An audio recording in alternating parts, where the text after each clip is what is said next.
Bienvenue dans Divulgation avec le docteur Stephen Greer. Dans cet épisode, nous parlerons des programmes secrets à accès spécial. Dr Greer, bienvenue. C'est un plaisir d'être là, merci. Dr Greer, quels sont les programmes secrets à accès spécial? C'est déroutant pour beaucoup de gens, y compris pour certains hauts fonctionnaires du gouvernement que j'ai informés.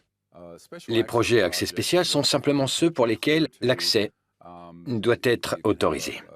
Il y a l'autorisation pour le secret confidentiel ou le top secret, mais ce qui compte, c'est ce à quoi on est autorisé pour un projet accès spécial. Les programmes qui sont secrets sont populairement appelés noirs. Ils ne sont pas déclarés ni enregistrés. Ils sont hermétiquement fermés à toute personne qui n'y travaille pas. Pour vous donner un exemple, un de mes conseillers militaires a participé à un projet secret à accès spécial. Appelons-les PSAS, pour faire court, pour ne pas avoir à prononcer le terme en entier. Oui. Voilà comment ça s'est passé. Il s'agissait d'un projet de 2 ou 3 milliards de dollars non déclarés, de l'argent noir. C'était un amiral qui le dirigeait. Il a été emmené dans une ICS souterraine, une installation de communication d'information sécurisée, où tout le monde a déposé ses armes et ses appareils électroniques. Ils sont allés au sous-sol, et l'agent de sécurité était le seul à avoir une arme. Il a sorti le chargeur, il a sorti une balle. Et il a dit, cette balle a votre nom dessus, si vous parlez de ce projet à qui que ce soit, y compris à votre commandant. Ce projet n'existe pas, sauf pour les personnes dans cette pièce. C'est comme ça que ça fonctionne. C'est ainsi qu'ils sont structurés et qu'ils maintiennent un secret très, très strict. Maintenant, c'est bien plus qu'un simple programme top secret. Les projets d'accès spécial non reconnus, dont j'ai entendu parler au début des années 90, sont vraiment représentatifs de la façon dont on structure les programmes des entreprises et des gouvernements qui traitent d'un certain nombre de questions. Mais les joyaux de la couronne de tous les PSAS sont l'intelligence extraterrestre, les ovnis, les technologies associées, les systèmes d'énergie, les systèmes de propulsion. Waouh! Serait-ce assimilable à ce qui se passe lorsque vous entendez ces grands chiffres, comme 4 ou 10 000 milliards de dollars manquants dans le budget? Je me souviens que Donald Rumsfeld a dû répondre à cela une fois. La réalité, c'est que nous estimons aujourd'hui que ce sont entre 8 et 20 milliers de milliards de dollars qui ont été consacrés à ces opérations, sur de très nombreuses décennies. Et une grande partie de cette somme provient, bien sûr, de sources de financement très créatives. Nous pouvons parler, mais c'est la structure de ces opérations qui est importante. La plupart des gens ne comprennent pas l'architecture du secret. Par exemple, j'ai briefé une fois un amiral qui ne connaissait pas les PSAS, mais on lui avait refusé l'accès aux PSAS traitant de la question des ovnis et des extraterrestres. Quand je lui ai donné un document sur lequel figuraient les noms de code et les numéros de projet, il a enquêté et on lui a dit qu'il n'avait pas besoin de savoir. Il dirigeait les renseignements pour les chefs d'état-major interarmés. Mais on y reviendra. Donc, je pense que le public et les médias aggravent la situation en agissant comme dans la leçon d'instruction civique que nous apprenons au lycée. Il y a le président, le Congrès et la Cour suprême. D'accord. Le commandant-chef est le président et il a un accès illimité à toute chose. C'est vrai pour la plupart des questions. Ce n'est pas vrai sur la question des ovnis et des extraterrestres, et ce depuis environ 1956 jusqu'en 1959, lorsqu'Eisenhower, le président, a perdu le contrôle de ces opérations. C'est à ce moment-là que ce programme super top secret a débuté et a laissé hors circuit le président et de nombreux hauts fonctionnaires du gouvernement qui auraient dû le savoir. Waouh! Prenons un autre exemple. Certains directeurs de la CIA étaient au courant ou briefés sur ces projets. Au courant signifie briefer. Par exemple, George Bush l'était. Le directeur de la CIA que j'ai briefé, vous le savez, ne l'était pas, parce qu'il ne se fiait pas à ces informations et qu'il n'était pas placé assez haut dans le système. C'est comme ça que ça marche. J'ai été entraîné dans ce monde par des gens qui étaient dans ces projets vers 1992-1993. Donc, si ces PSAS ne tombent pas sous la surveillance régulière du gouvernement, alors qui contrôle ces projets budgétaires non déclarés? Ces projets sont supervisés par un comité. Vous avez sûrement entendu parler du comité MJ-12 à l'époque de Truman. Il y a eu un certain nombre de divisions de ce comité au cours des 70 dernières années. Actuellement, la plus connue est la MAJ-IC, la Commission majoritaire des renseignements. C'est une entité qui travaille avec un grand nombre de sociétés et d'autres personnes. C'est une multinationale. D'autre part, ce ne sont pas uniquement des programmes du gouvernement américain. Allez voir le globe terrestre depuis l'espace. Il n'y a pas de frontières dessinées dessus, en Russie, en Chine ou aux États-Unis. Le groupe qui gère ces programmes est vraiment une multinationale. Il transcende les frontières internationales. Les gens pensent international, ONU, département d'État. Mais en réalité, il s'agit plutôt d'un projet sub-rosa. Ils ont une représentation et des opérations. Il s'agit de la plupart des pays dans le monde qui sont assez avancés technologiquement et financièrement pour être considérés comme importants. Quand j'ai rencontré le chef de cabinet du sénateur John Warner, nous savions qu'il était membre de ce comité avec le président George Bush et le directeur de la CIA sous son administration. Il m'a dit « Qu'est-ce qui vous fait penser que le sénateur ne fait pas partie de tout cela, tout simplement, et qu'il n'est pas au courant ?» J'ai dit « Je sais qu'il l'est, mais il faut qu'il soit du bon côté de l'histoire parce que c'est une entreprise criminelle. C'est anticonstitutionnel, c'est illégal. Et nous pouvons le prouver. Si quelqu'un veut contester cela, portons l'affaire devant les tribunaux et citons à comparaître les personnes que j'ai briefées à des postes de haut niveau, qui auraient absolument dû être au courant de ces projets et qui ne le sont pas. C'est un écroulement complet de la Constitution. Mais il y a une nuance très spécifique dans ce domaine particulier, et elle est spécifique aux projets secrets et accès spéciaux. Les personnes qui les contrôlent réellement ne sont pas seulement ceux que nous appelons les représentants du gouvernement. Ils sont dans le gouvernement. Ils sont dans l'entreprise, dans la finance. Ils sont dans divers milieux. Et ils travaillent ensemble pour maintenir le statu quo sur la façon dont le monde fonctionne. Et voici pourquoi. Dans les années 50, nous avons touché le gros lot avec la rétro-ingénierie et l'étude des systèmes dits d'antigravité, qui, soit dit en passant, ont été maîtrisés en octobre 1954. Tout le monde se souvient de cette date, octobre 1954. Donc, les moteurs à combustion interne, les routes, les jets, les fusées, les services publics, les centrales nucléaires et ainsi de suite, ne sont pas nécessaires depuis octobre 1954. Il s'agit de centaines de milliers de milliards de dollars, littéralement. Donc voilà le problème. C'est qu'il s'agit d'un problème macroéconomique, d'un problème stratégique. Et il y a beaucoup d'intérêts puissants qui ne veulent pas voir tous ces actifs partir en fumée. Car lorsque cette connaissance et cette technologie seront rendues publiques, ce sera un nouveau monde. L'extraterrestre a dit au colonel Corso, c'est un nouveau monde si vous pouvez le supporter. C'est vrai. Nous aurions dû le faire dans les années 50, mais nous ne l'avons pas fait. Aujourd'hui, nous sommes confrontés à des crises massives sur le plan de l'environnement, de la géopolitique et ailleurs. Mais c'est réparable. Je dis toujours aux gens, la bonne nouvelle, c'est que nous avons les solutions à tous ces problèmes. La mauvaise, c'est qu'elles sont dans des projets non reconnus et qu'une force létale a été utilisée pour les garder secrètes. Waouh, incroyable. C'est incroyable. À un moment donné, nous devons réaliser que nous devons simplement nous réveiller et les diffuser à la population générale. Je suppose que c'est votre mission ici. Oui. Mon but principal est de créer des ambassadeurs de l'univers en conscience, et en fait avec ces civilisations. Mais pour y arriver, j'ai réalisé en cours de route que je devais fournir cet effort pour lancer le mouvement de divulgation. Parce que j'ai réalisé que si nous prenions contact avec ces civilisations, mais qu'ensuite nous utilisions en secret des programmes pour les abattre ou faire pire, nous devons réfléchir à tout cela ensemble. Excusez le langage grossier, mais j'étais un jour avec le sénateur Barry Goldwater, le plus ancien sénateur de l'Arizona, candidat à la présidence en 1964. Donc j'étais chez lui, et le sénateur Goldwater m'a dit « C'était une putain d'erreur à l'époque, et une putain d'erreur maintenant que tout a été gardé secret. » Mais il m'a dit qu'on lui avait refusé l'accès à ses projets. Un jour, il a dit au général Curtis LeMay, chef d'état-major de l'armée de l'air et bon ami à lui, « Fais-moi entrer dans la salle bleue de la base aérienne de Wright-Patterson, là où tous les restes de l'extraterrestre étaient conservés à l'époque. » Curtis LeMay, le général LeMay, s'est retourné vers lui et lui a dit « Barry, je ne peux même plus entrer dans cette zone. Et si tu me relances à nouveau sur ce sujet, je veillerai personnellement à ce que tu passes en cour martiale de l'Air Force. » J'étais assis dans son salon Il a pris sa retraite dans les années 80 et je lui ai demandé s'il était sérieux.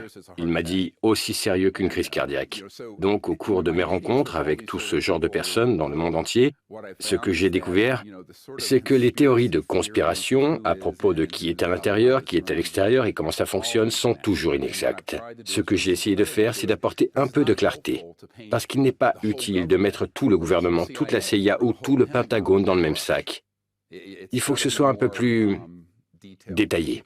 Les gens doivent avoir une compréhension plus complète de la façon dont ces projets fonctionnent.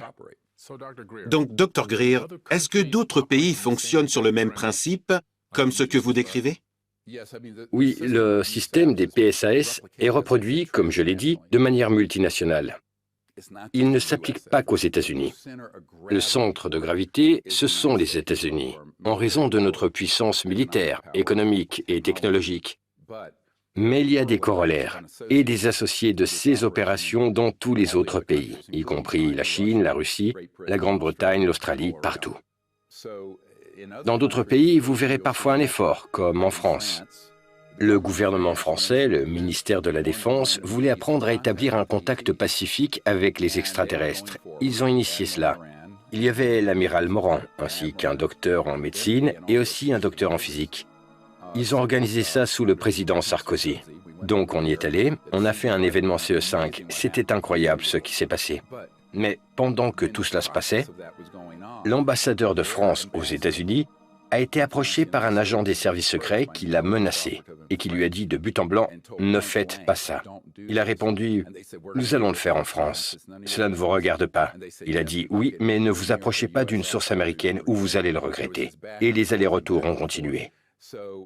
Donc, même si cela venait d'un amiral de haut rang du ministère français de la Défense, il n'était pas au courant des opérations non reconnues, même pas dans son propre pays. C'est donc l'un des problèmes. Il se passe la même chose en Amérique. Les généraux et les amiraux que j'ai rencontrés sont ceux qui ont fait une demande à travers les canaux officiels et à qui on a dit en gros qu'on ne leur dirait rien, ou on leur a directement menti. D'accord. Et la plupart d'entre eux savent qu'on leur ment. Je vois. Donc, ils n'ont pas été complètement informés, et pour dire... Ils n'ont pas été briefés du tout, pas du tout, oubliez ça. Oui, c'est ça. On ne leur a même pas montré où se trouvaient les toilettes. Incroyable. Dans ces PSAS. Et donc, les autres pays sont essentiellement... Ils sont parfois en collusion ou ils opèrent tous individuellement? Non, ils coopèrent tous sur cette question. Curieusement, au début, il y avait un... Ils avaient mis ma ligne sur écoute. À l'époque, on avait des lignes fixes. Vous vous en souvenez? Oh oui. J'ai décroché mon téléphone et ils ont fait une erreur. Ils ont laissé ouverte la liaison au satellite et je pouvais entendre la salle de contrôle. J'écoutais pendant 1 minute et j'ai entendu tout le monde parler. C'était comme être connecté aux Nations Unies. Et finalement, j'ai dit « Qui est-ce » Et une femme a répondu, avec un fort accent étranger. Je ne pourrais pas dire d'où elle était, peut-être du Moyen-Orient. Elle a donc dit « Oh mon Dieu, c'est Monsieur Greer ». J'étais très en colère. J'ai dit « Oui, c'est le docteur Greer pour vous ». J'étais irrité à ce moment-là parce que je n'aimais pas être surveillé de cette façon. Oui. C'est comme Carl Wolf, notre témoin de divulgation. Il était à la base aérienne de Langley lorsqu'ils ont téléchargé les images numériques de la Lune en 1968. Il les a toutes vues. Il y avait de vieilles structures et des structures plus récentes qui étaient déjà là avant que nous atterrissions.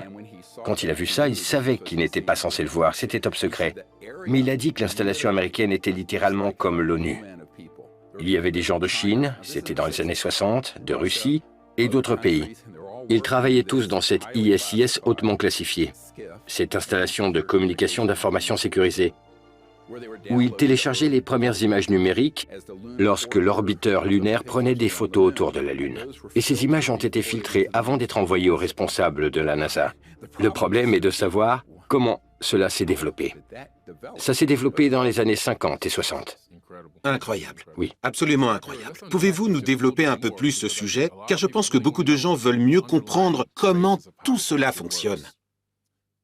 Bien sûr, je pense que vous pouvez l'imaginer de cette façon.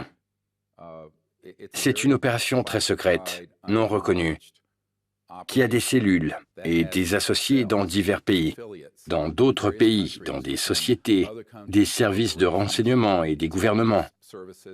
Mais, encore une fois, tout comme en Amérique, il n'est pas nécessaire de l'avis du comité qui dirige cette opération que tous les présidents ou tous les sénateurs ou ceux qui supervisent sachent ou soient pleinement informés de ce qui s'y passe. C'est géré partout de la même manière. Vous prenez ça et vous le reproduisez dans le monde entier. Simplement, ce ne sont pas tous les pays. Par exemple, il y a des pays en voie de développement où il n'y aurait pas une grande présence.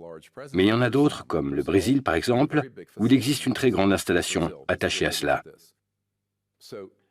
Je pense que ces opérations, qui sont dans différents endroits, sont coordonnées par un groupe international.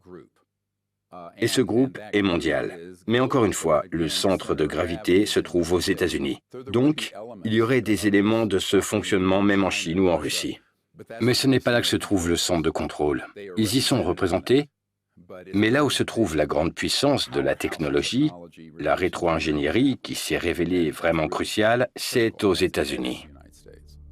D'après ce que j'ai compris, des personnes qui ont travaillé avec Eisenhower, avec qui j'ai parlé, et qui étaient à la Maison-Blanche avec lui, il en aurait perdu le contrôle parce qu'il voulait provoquer un rapprochement, une sorte de relation pacifique avec les extraterrestres pendant toute la folie de la guerre froide nucléaire, et aller de l'avant en tant que civilisation.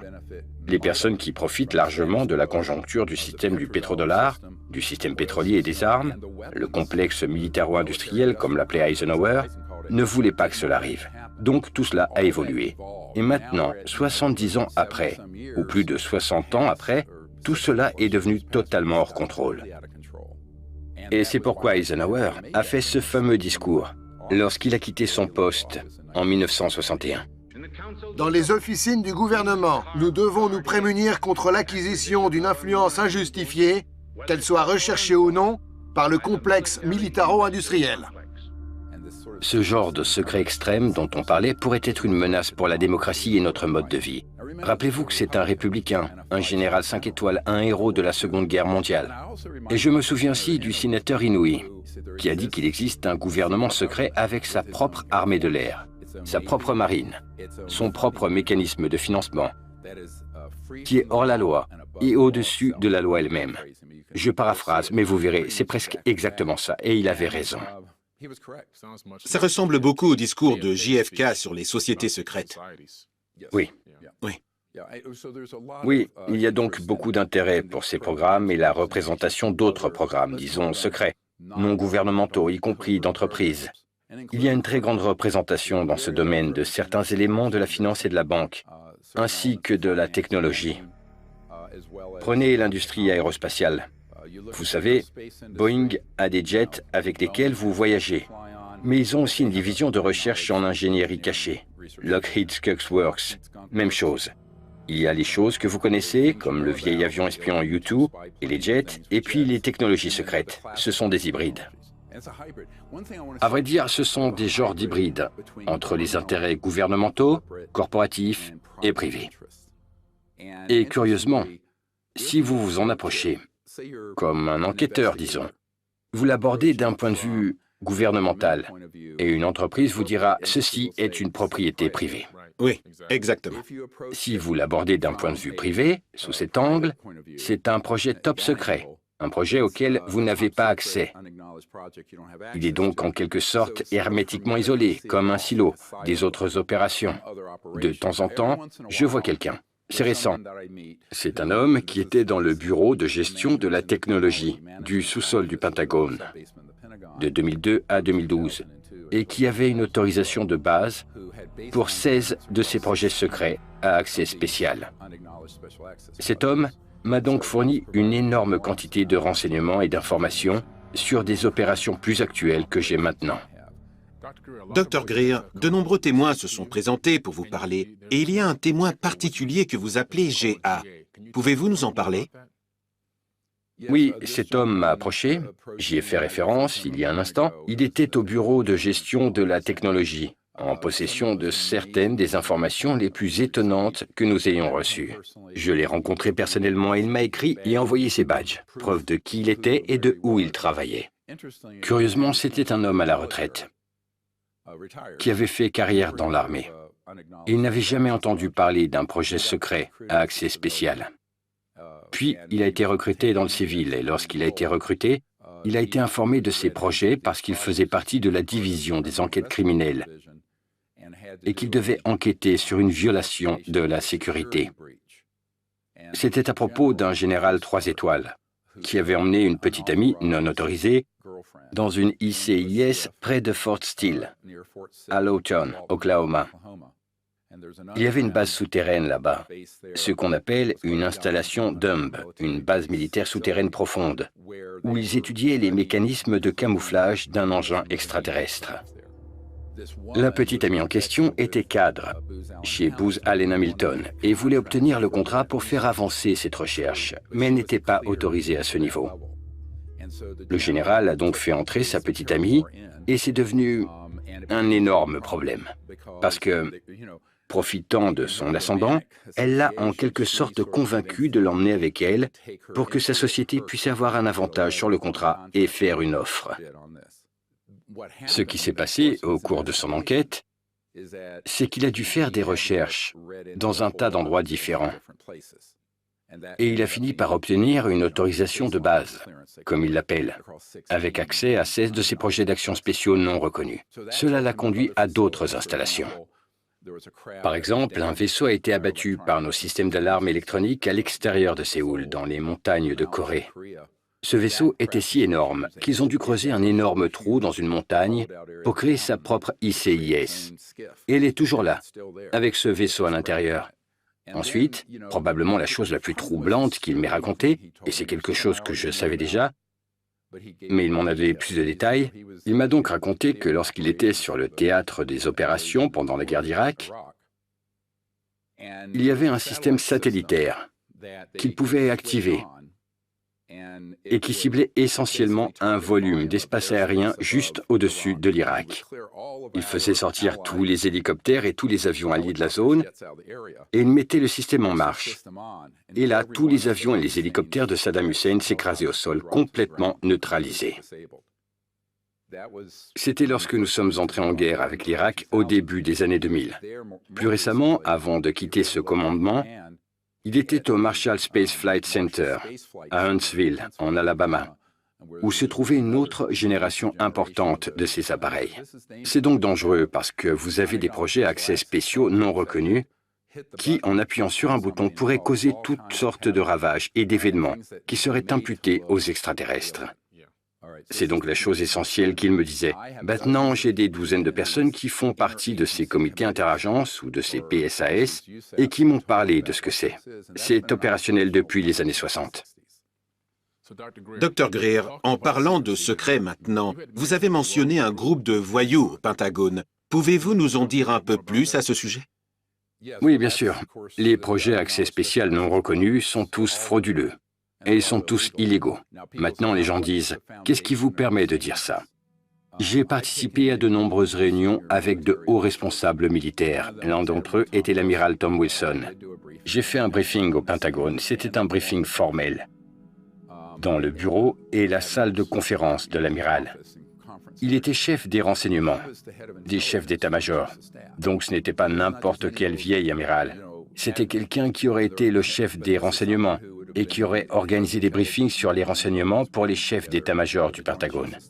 Il a reçu de notre part un document de briefing.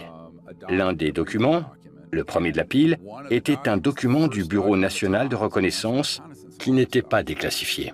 Mais j'en avais obtenu une copie. Il énumérait les noms et les numéros de code de tous les projets. Sur cette liste, il a pensé en reconnaître un et il les a contactés. Puis il a contacté certains bureaux du Pentagone. Et en gros, ce qu'on lui a dit, c'est qu'il n'avait pas besoin de savoir et qu'il n'allait rien lui dire. Il a persisté, il a été menacé d'être rétrogradé, une étoile en moins sur son revers. Mais l'amiral était vraiment déterminé. À la fin, je lui ai dit, « Nous avons vraiment besoin de votre aide. » Oui. C'est là qu'il m'a demandé si quelqu'un d'autre s'était heurté à ce mur de secret, si quelqu'un avait été menacé comme il l'avait été, et je lui ai dit le directeur de la CIA, le président, le secrétaire à la Défense. Il était stupéfait.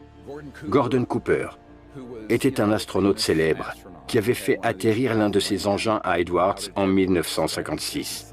Il avait obtenu des séquences filmées de son équipage et les avait ramenées dans l'avion d'un général.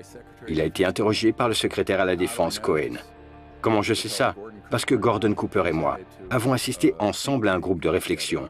Il m'a pris à part et il m'a dit, « Écoutez, le secrétaire à la Défense m'a demandé de lui donner tous les renseignements concrets, chaque petit détail granulaire sur cet événement, afin qu'il puisse en être sûr. » Et donc, il l'a fait.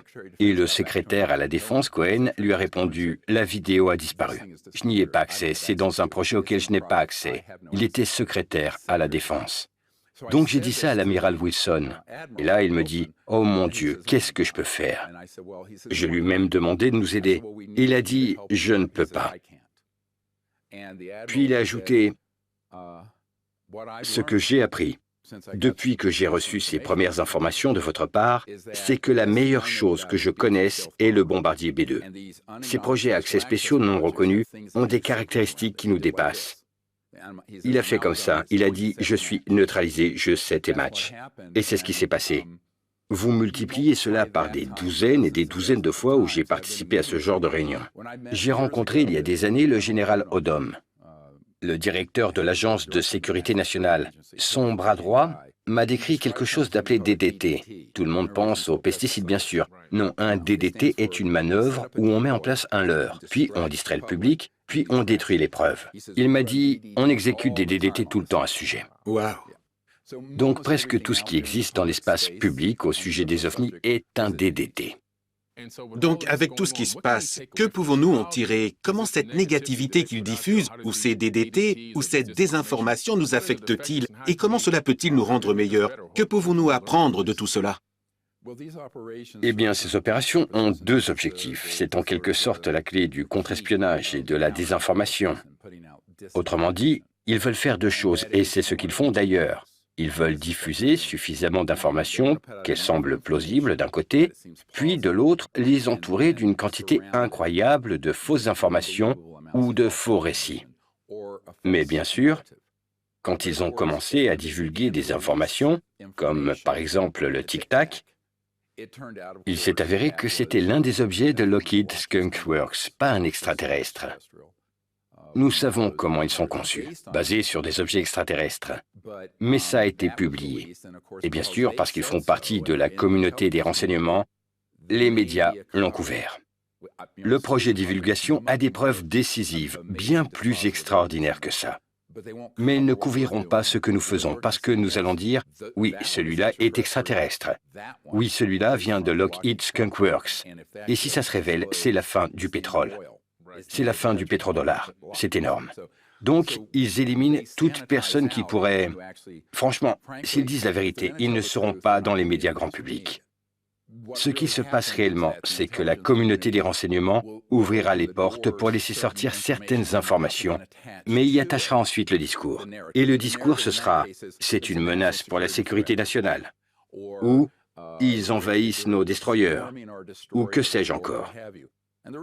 La raison de ce plan à long terme, c'est un plan stratégique de défense d'il y a 70 ans que les gens de mon équipe ont vécu. C'est ce que Werner von Braun a dit à Carol Rosin avant de mourir. Il a dit qu'il jouerait cette dernière carte, prétextant une menace extraterrestre pour essayer d'unir le monde à l'échelle militaire, animant le conflit plutôt que la paix. Maintenant, nous avons prédit cela dans les années 90. Aujourd'hui, on le voit se dérouler sous nos yeux, dans les médias. Donc, je pense que ces opérations DDT se produisent tout le temps. La plupart des gens qui vont donner des informations aux médias ont une vision approximative de la réalité, ou sont des agents qui ont été payés pour dire « nous ne savons pas ce que c'est ». D'ailleurs, vous remarquerez que pour dire par exemple qu'ils ne savent pas ce que c'est, ils ont inventé un nouveau terme, PAN. P-A-N, oui. Ils inventent toujours un nouvel acronyme qui est un mensonge en fait. Mais ils savent parfaitement ce que c'est. Ils savent qu'il y a deux types. Et j'ai une lettre du directeur de Lockheed Skunk Works que nous pouvons montrer, signée par lui-même, datée de 1986. Un homme, un de ses amis, lui a écrit pour lui demander si ces ovnis étaient les nôtres, fabriqués par l'homme, ou s'ils étaient extraterrestres. Et Ben Rich lui a répondu « ce sont les deux ». Donc, cela est connu depuis des décennies, depuis les années 40 et 50. Et pourtant, vous avez toujours ces gens qui disent « nous ne savons pas ce qu'ils sont, il nous faut plus d'argent pour les étudier. On a déjà dépensé des milliards pour cela. » Tout ça, c'est du cinéma. Et je pense que le point à retenir pour le public, c'est qu'il faut être sceptique et très prudent. J'essaie de faire de mon mieux, en tant que volontaire non financé, pour faire avancer les choses. Et au fil des ans, plus de 980 de ces témoins top secrets sont venus me voir. Nous avons donc beaucoup d'informations archivées. Mais en fin de compte, ce que vous verrez sur Internet, sur les plateformes technologiques et dans les médias, sera sélectionné et trié sur le volet. Oui, Pour avoir cet effet, ce sera une partie de l'information, en partie de la désinformation. oui, Et ce sera toujours présenté comme une menace, comme quelque chose de dangereux. oui, pour générer la peur. Et c'est ça le grand projet. C'est la vue d'ensemble quand on prend du recul. Ça me paraît très logique. Et après, il faut reconstruire le puzzle avec ce qu'on a. Une fois qu'on connaît le modèle, on peut avoir l'image. Exact. Oui, Incroyable. Merci, Dr. Greer. merci. Je suis Billy Carson. Merci d'avoir regardé Divulgation avec le Dr. Stephen Greer.